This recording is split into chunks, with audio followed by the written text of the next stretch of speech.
Helen Keller once said, "When it seems that our sorrow is too great to be borne, let us think of the great family of the heavy-hearted into which our grief has given us entrance, and inevitably we will feel about us their arms, their sympathy, their understanding."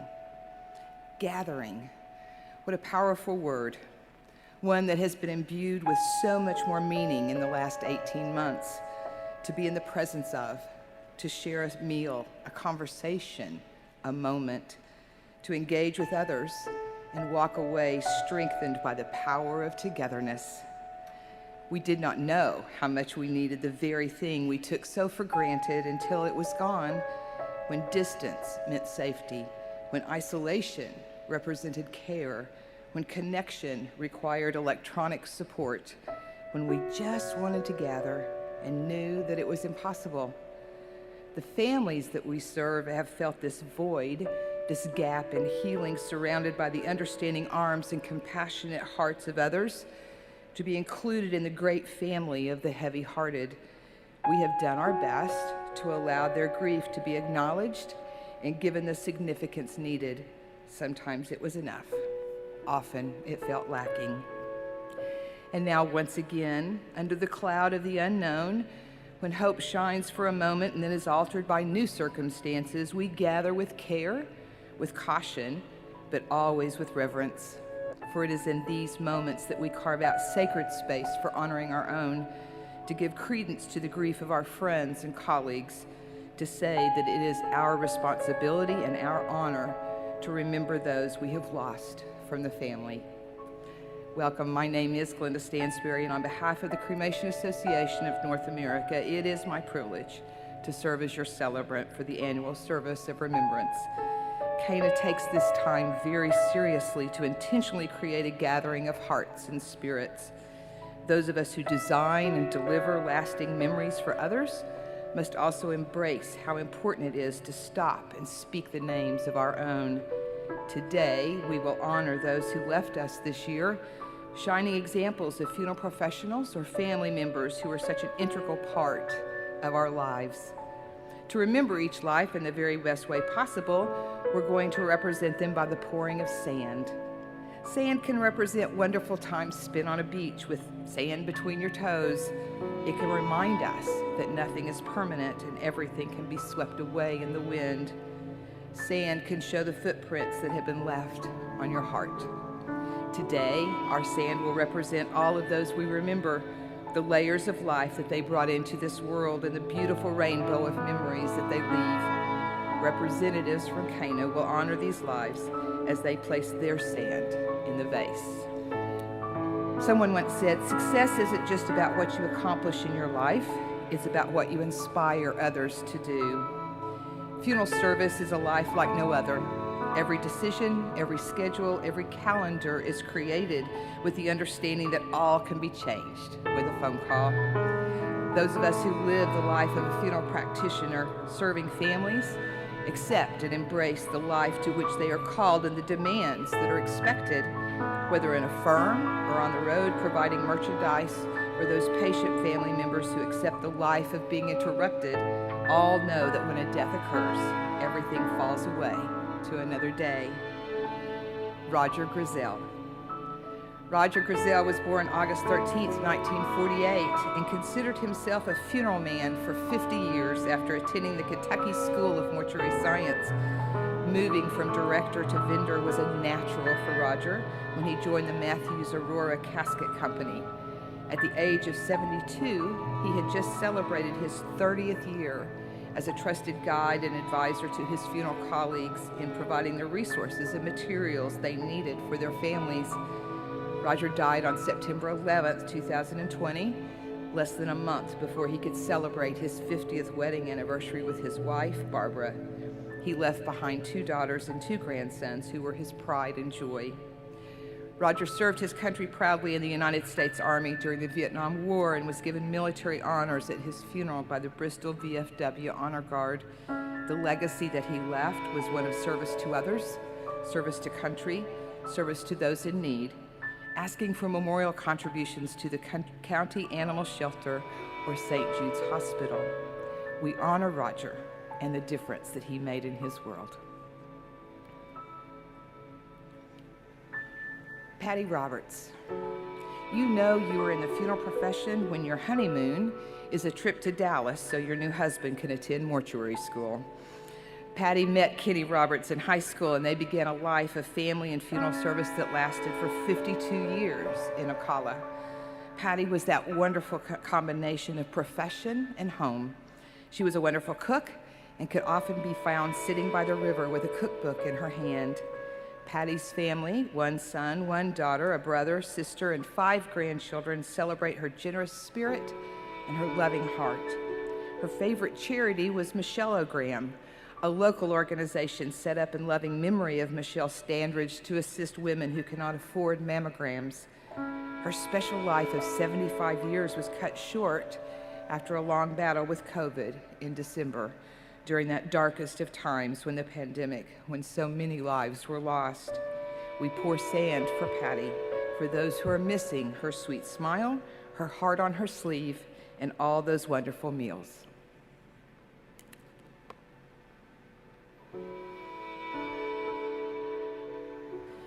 Leo Skeets Gallagher Jr. had a long life of 92 amazing years. He attended the McAllister School of Embalming in 1951 and then served his country in Germany during the Korean War. Joining his father in the family business in Stamford, Connecticut, began his path of serving families and expanding the firm's reach until his retirement in 1992. Like most funeral directors of his day, Skeets was a true community leader, involved in the Police Association, the State Street Debating Society, the JCs, and the Hibernians. I can't say that. His leadership in his chosen profession was recognized as he served on the Connecticut State Board and as the president of the Order of the Golden Rule. And in his free time, he flew his own Cessna, loved to sail and take pictures, and of course, play golf. Skeets leaves behind his wife Mary, 7 children, 5 stepchildren, 20 grandchildren, and 1 great-grandchild, as well as his sister. So today, we honor Skeets and all that he meant to his community of birth, his community of retirement, and his family, who has so many memories of this dedicated servant.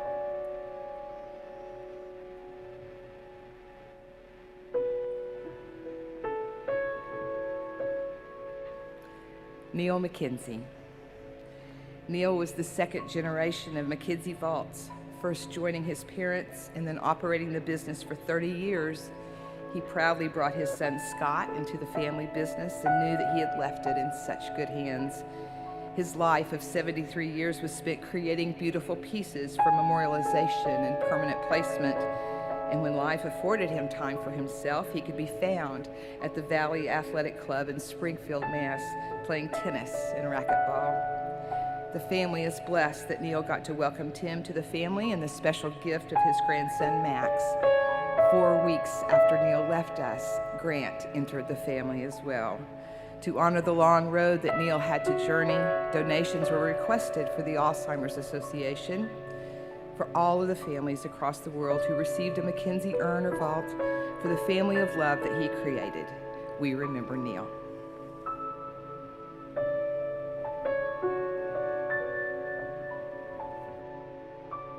Mary Alice Cameron was a unique and special woman.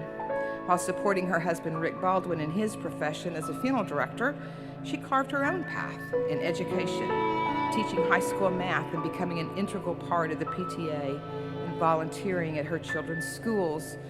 She also had the distinction of owning the largest Tupperware franchise in Anchorage, Kentucky, before the family moved to Winter Park, Florida. She became active in the Junior League and on the council board for the Orlando Art Museum. Mary Alice left behind so many people who were touched by her enthusiasm and spirit during her walk on this earth. And her husband Rick, her son, 2 daughters, 4 grandchildren, and 2 sisters have so many memories to capture of this woman who made a difference every day.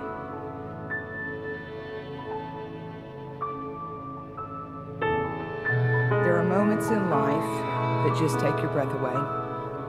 In the midst of so much sorrow and loss of the past year, the world stood in shock as the building in Miami came crashing down. The unbelief and horror reached to all corners as we knew that so many lives had been needlessly lost. And then it becomes very personal when a young family among the victims is related to one of our own, Manny Guara, a market director for SCI. Manny's brother, Marcus, his wife, Anna Rodriguez, and their two young daughters, Lucia and Emma, were among the first residents identified as the rescuers began the painstaking process of sifting through the rubble for victims. Mark was athletic and loved paddleboarding and rowing. Anna was a devoted mother. She was a dancer and a yogi who loved the beach. 10-year-old Lucia, or Lulu Bear, was a child full of innocence and pure love. 4-year-old Emma enjoyed riding on her father's back, cuddling with her mother, and being her sissy's favorite person. There are no words for the searing pain of loss for this entire family who were taken in the blink of an eye. Our hearts break for this family and all the families who lost so much without time or opportunity to escape. We pour sand in honor of those precious lives.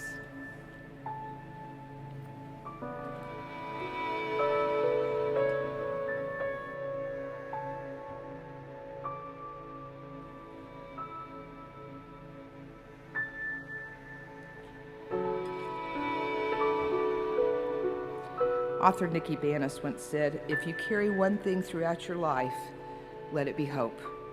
Let it be hope that better things are always ahead. Let it be hope that you can get through even the toughest of times. Let it be hope that you are stronger than any challenge that comes your way. Let it be hope that you are exactly where you are meant to be right now, and that you are on the path to where you are meant to be eventually. Because during these times, hope will be the very thing that carries you through." The season of pandemic, lockdown, fear, and mind-numbing loss has done its best to take hope away, to look at the world and think that it will never be better, that we will never be normal again. And for those 612,000 families in the United States, 4,222,000 globally, the valley of the shadow of death has been our constant presence. There is no way to even comprehend the loss of so many lives in such a brief span of time. Lives taken too soon, deaths in isolation and loneliness, moments of guilt and questions, a lifetime of wishing that this would all just disappear. So it is our solemn responsibility to stop and honor these lives that were taken by this relentless disease, to promise to always remember all the lights who were taken before their time, to pledge to do all in our power to honor their lives by eradicating the threat, to reach out and find hope once again. And so to honor all of these souls, again, we pour sand.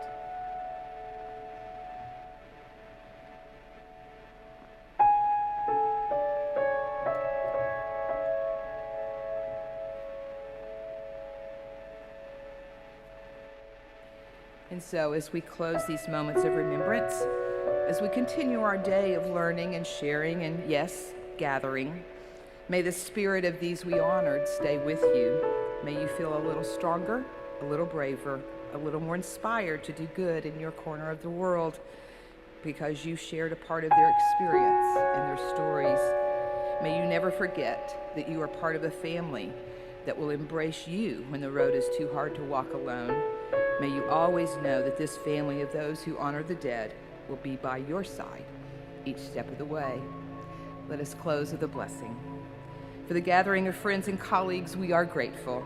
For the blessings of hearing stories once again, we are grateful. For the lives of each of these special people and what they meant to their families and their communities, we are grateful. For sacred moments of remembering, we are grateful. Go into your day with a renewed hope and resilience to be so very present for your families and those you love. For all of these things, we are grateful. Amen.